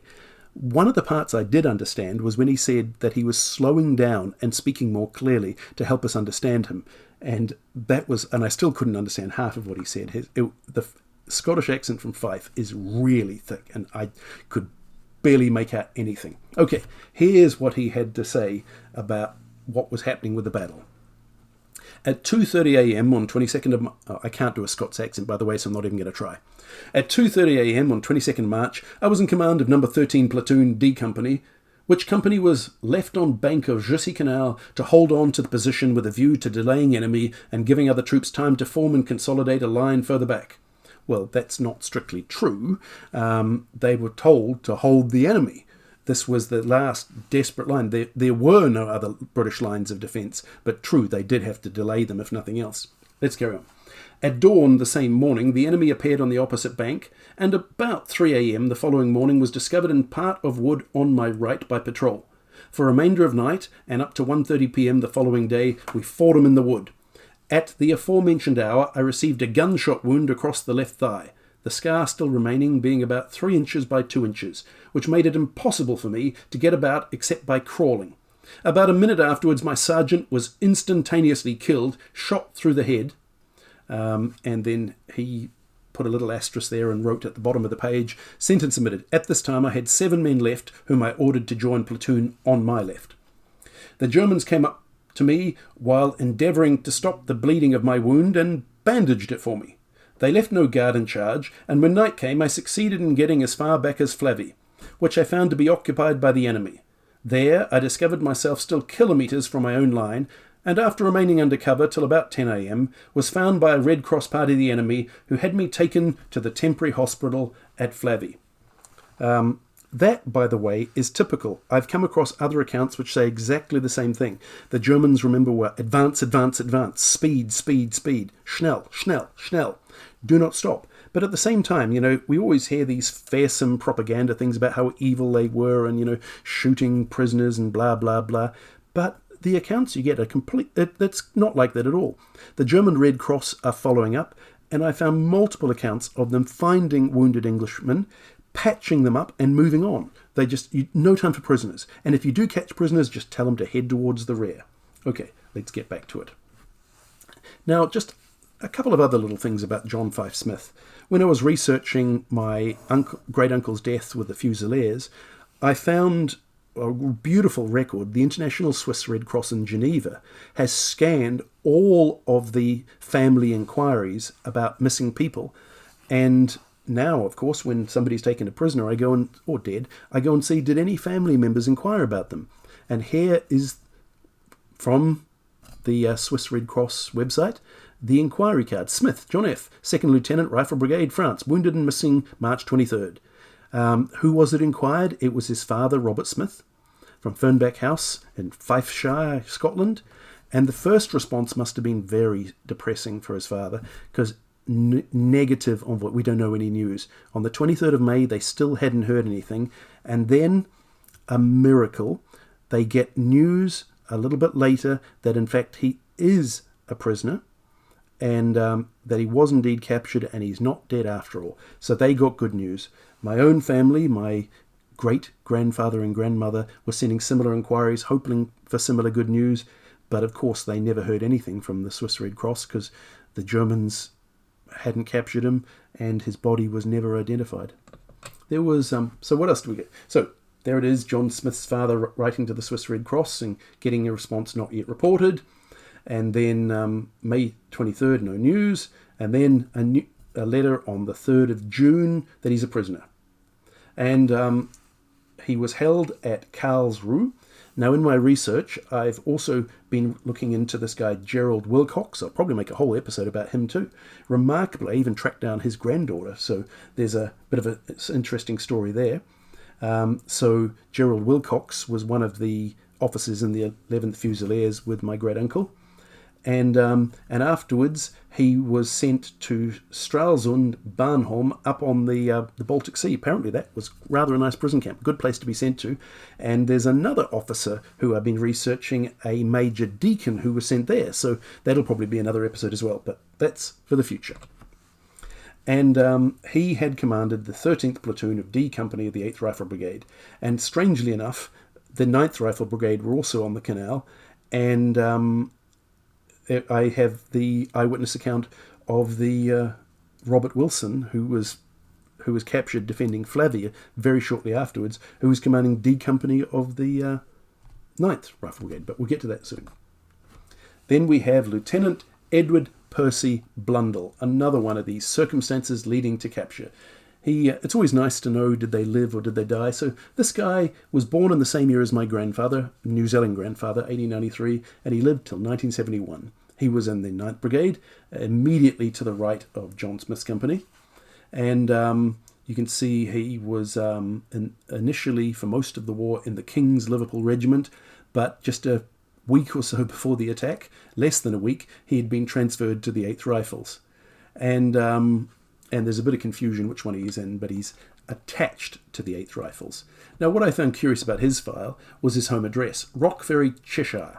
And I spent too much time checking up on exactly where that was and saw it was just over the Mersey River from Liverpool. So he was from a ferry, a place called Rock Ferry. And here's a Google Maps view of the Rock Ferry waterfront. Not exactly the most scenic thing with these big oil tanks and so on, but still, it's a waterfront location. So he's from a ferry across the Mersey. Now, I don't know if you know the song Ferry Across the Mersey that first came out in 1965. Frankie Goes to Hollywood did a remake, but it goes, so ferry across the Mersey, 'cause this land's the place I love, and here I'll stay. I know I can't sing very well. And I believe actually the Liverpool soccer fans adopted that as sort of their anthem during some of the soccer matches. So I thought that was funny that Edward Blundell was literally from a ferry across the Mersey. But it probably only means something to you if you know the song. Okay, let's get to his circumstances leading to capture. On March 22nd, 1918, at 2 a.m, I was in charge of 2 posts on the canal bank between Clastres and Jussy. Second Lieutenant Sproston, acting officer commanding of C Company, being in command of the company at company headquarters. Entrenchments were dug and preparations made to resist the enemy advance. The line on my left was under the command of Lieutenant Gould, D Company, 8th Rifle Brigade, and on my right was under 2nd Lieutenant Dixon, A Company, 8th Rifle Brigade. The enemy attacked between 8 and 9 a.m, eventually getting entrenched on the opposite bank of the canal. 4 runners were sent to company headquarters for supplies of bombs and ammunition, but only one managed to get through the line again with 50 rounds of SAA, small arms ammunition. Touch at this time was lost with the left company owing to enemy machine gun fire sweeping the ground between the posts. Enemy attempts to cross the canal were beaten off. 2 men were killed and some wounded. During the afternoon, touch was again established with the left company by runner. After 7 p.m, enemy activity again increased and heavy machine gun fire swept our positions. Eventually, enemy patrols succeeded in crossing the canal on left flank. Heavy patrol fighting took place, during which his patrols were driven back again. At 11 p.m, the officer commanding company informed me that a relief was taking place from the left. At the same hour, Mr. Dixon was killed. After Mr. Dixon's death, I kept the left post of his company under supervision. The relief did not come through, and I decided to hold on until the last. At 1:30 a.m. on March 23rd, the enemy threw over a number of bombs, wounding 4 men and myself. At 2:15 a.m, he became very active and the machine gun fire very heavy. He threw a number of bombs over, 4 of which came into the post and injured the men in charge of the Lewis gun.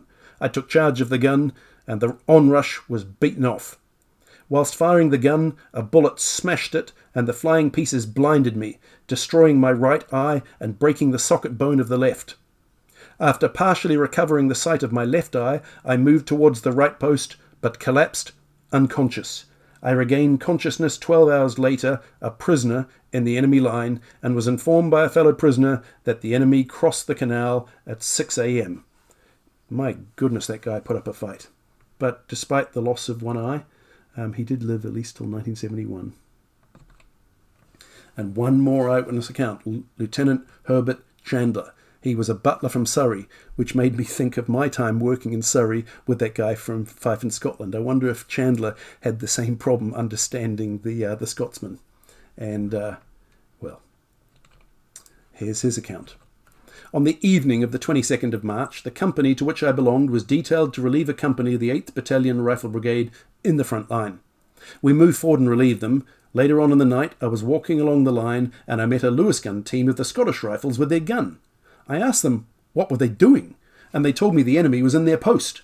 So with the assistance of 2nd Lieutenant Wallace, we made a small counterattack and drove the enemy out and put the gun in position.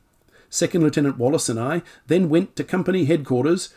When we arrived there, we were told the enemy had broken through on the left. We then heard one of our support companies make a charge in which 2nd Lieutenant Wallace joined with a few men, and that was the last I saw of him. I then told Captain Russell that I would warn the company what had happened, but as I was going, a verbal message was given to me to say the enemy had broken through on the right also. I went to inform Captain Russell and found him in a shell hole about 25 yards behind Company HQ.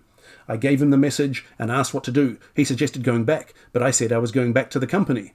My orderly looked around and told me Captain Russell was going back. So I then took command and decided to hold on.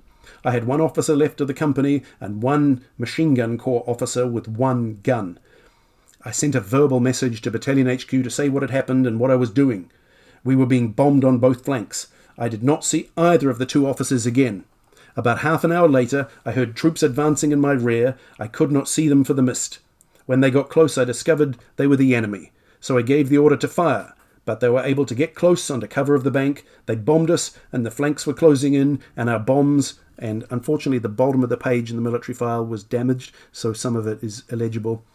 And the bombs blank got the men out, and that blank to our original front and tried to get round the flank of the enemy, but ran into a company of the enemy in a cutting in the bank, so I was captured. Some of the accounts, even some of the official accounts, make it look like the soldiers weren't standing and fighting and just were retreating non-stop and not really resisting properly. Seriously, the accounts that I found do not reflect that. That's absolutely untrue. The British were fighting hard with everything they could. Now, as I said, it's a two-parter because the story carries on from there. I've got the assault on Flavey and then their later assault on Cooney and the obliteration of a whole bunch of battalions, including the 7th Somerset Light Infantry. But it would be far too long if I kept trying to go any longer than this, so I'm cutting part 1 off here, but do tune in to hear part 2, which I will be recording very shortly.